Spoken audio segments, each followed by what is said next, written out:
ஓம் சாந்தி. நான் கருணை உள்ளம் உடைய ஆத்மா. நான் மாஸ்டர் வள்ளலாக இருக்கும் ஆத்மா.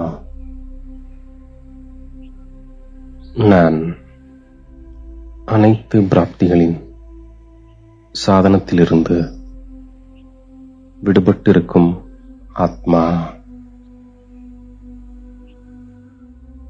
நான் தந்தைக்கு சமமாக கருணை உள்ளமுடையவனாக ஆகின்றேன்.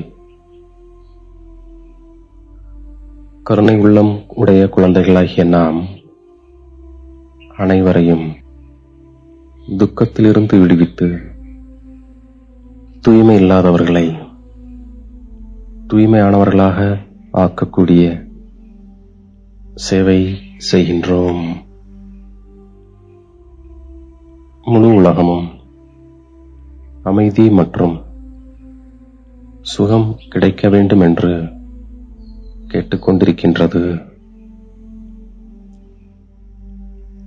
அனைத்து குழந்தைகளின் அழைப்பை கேட்டு தந்தை வருகின்றார். தந்தை எல்லையற்றவராக இருக்கின்றார். ஆகையால்தான் எனது குழந்தைகளை எவ்வாறு சுகமானவர்களாக துக்கத்திலிருந்து ஆக்குவது என்ற ஆர்வம் அவருக்கு அதிகமாக இருக்கின்றது. அனைவரையும் துக்கத்திலிருந்து விடுவிப்பதற்காக தந்தை வருகின்றார்.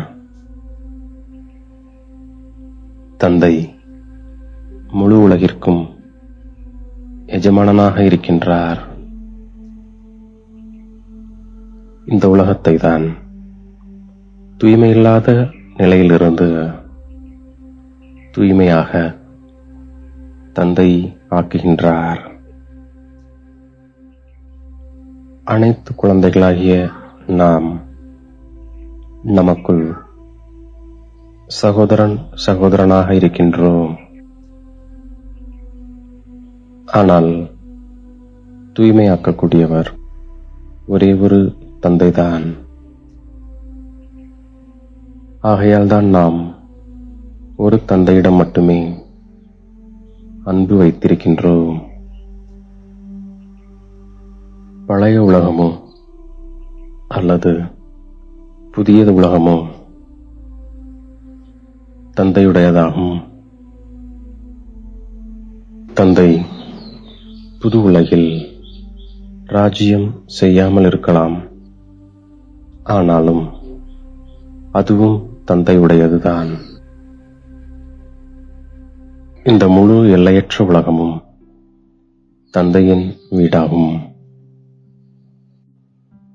நாம் எல்லையற்ற தந்தையிடமிருந்து சுகத்திற்கான ஆஸ்தியை அடைந்து கொண்டே இருக்கின்றோம். தந்தை வந்து நமக்கு சுகமும் கொடுக்கின்றார், அமைதியும் கொடுக்கின்றார். தந்தை வந்து சொர்க்கத்தை ஸ்தாபனை செய்கின்றார். நமக்கு ராஜயோகத்தை கற்பிக்கின்றார். தந்தை மற்றும் படைப்பின் முதல் இடை கடையை பற்றிய ரகசியத்தை புரிய வைக்கின்றார். பகவான் ஒரே ஒருவரே. அவர் பதித்த பாவலனாக இருக்கிறார் என்பதை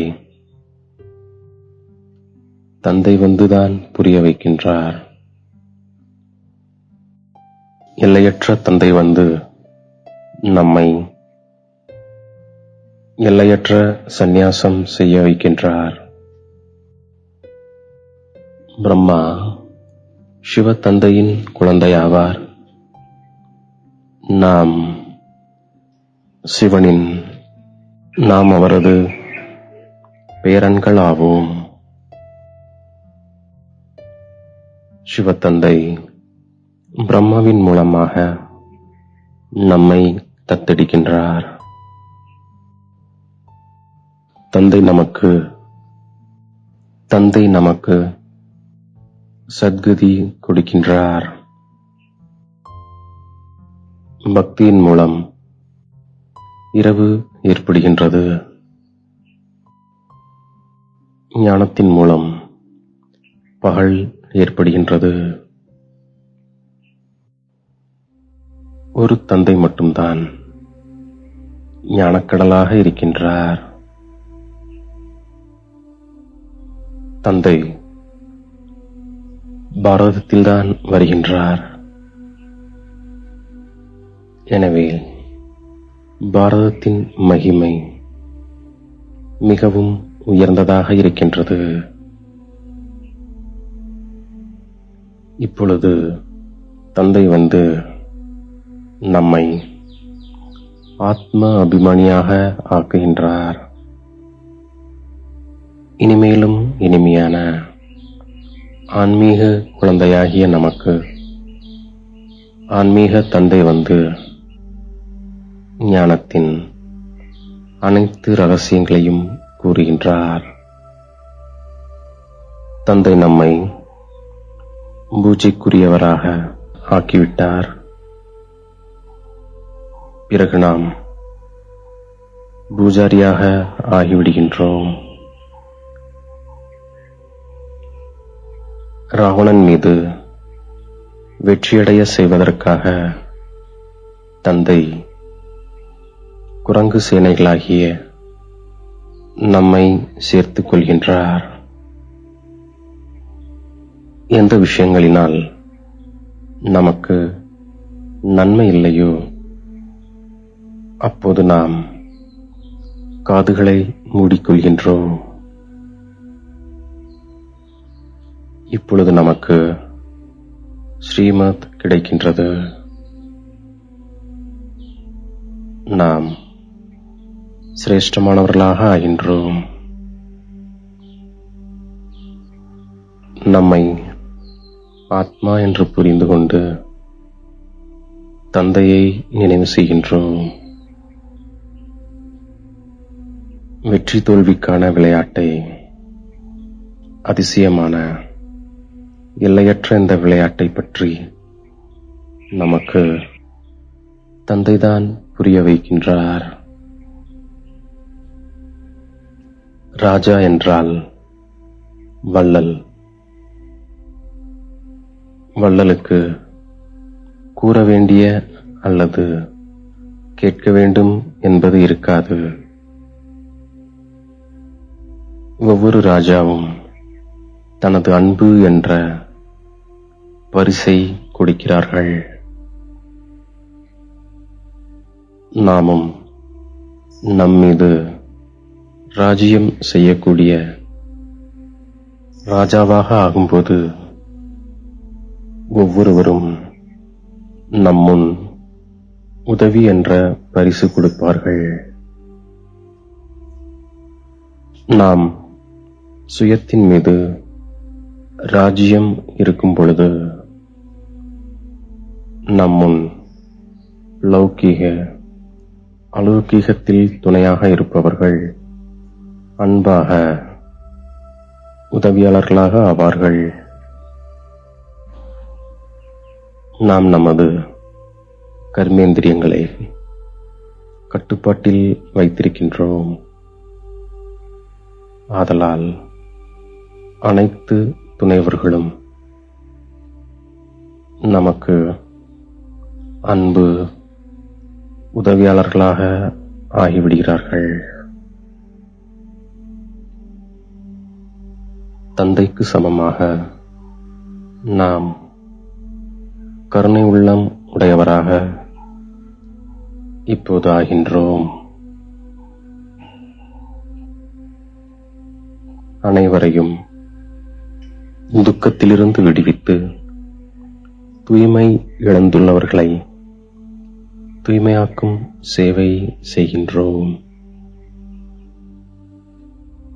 நாம் தூய்மையாவதற்காக ஒரு தந்தையின் மீது மிகுந்த அன்பு செலுத்துகின்றோம். அழுபவர்கள் இழக்கின்றார்கள் என்று தந்தை கூறுகின்றார். ஆகையால் எப்படிப்பட்ட பிரச்சனைகளின் பொழுதும் நாம் அழாமல் இருக்கின்றோம்.